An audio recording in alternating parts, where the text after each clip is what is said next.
ஒரு அனிமலுக்கும் ஒரு மனிதருக்கும் இருக்கின்ற அந்த அன்பின் பாலம். ஒவ்வொரு வீட்லேயும் நம்ம டாக் வளர்க்குறோம், பெட் அனிமல்ஸ் இருக்குது.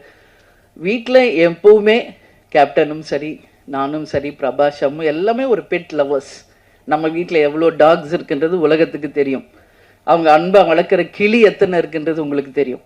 மீன் இருக்குது. அதே மாதிரி சண்முக பாண்டியனுக்கு ஒரு லக்கு, மதுரை ஃபஸ்ட்டு சகாப்தம் பண்ணார். அவங்க மாமா ப்ரொடியூசராக இருந்து வல்லர் அவர் சுதீஷ் எடுத்தது. அடுத்தது மதுரை வீரன். அதில் பார்த்தா ஒரு ஜல்லிக்கட்டு காலை.